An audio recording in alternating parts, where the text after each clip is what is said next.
Pulau Nias, juga dikenal sebagai Tano Niha dalam bahasa Nias, adalah pulau dan kepulauan yang terletak di barat Pulau Sumatera, Indonesia, dan berada di wilayah administratif Provinsi Sumatera Utara.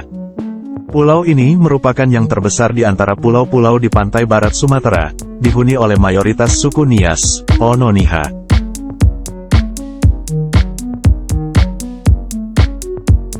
Destinasi wisata di sini meliputi selancar, rumah tradisional, penyelaman, dan hombo batu dan masih banyak lagi.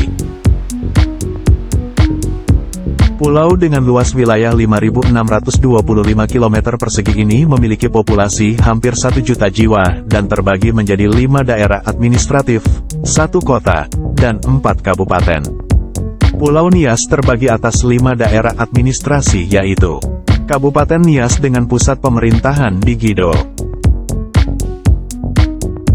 Kabupaten Nias Selatan dengan pusat pemerintahan di Teluk Dalam,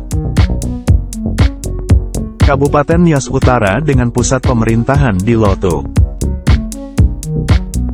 Kabupaten Nias Barat dengan pusat pemerintahan di Lahomi,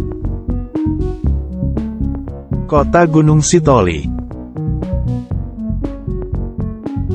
Itulah sekilas tentang Pulau Nias. Jangan lupa like, share dan subscribe. Terima kasih.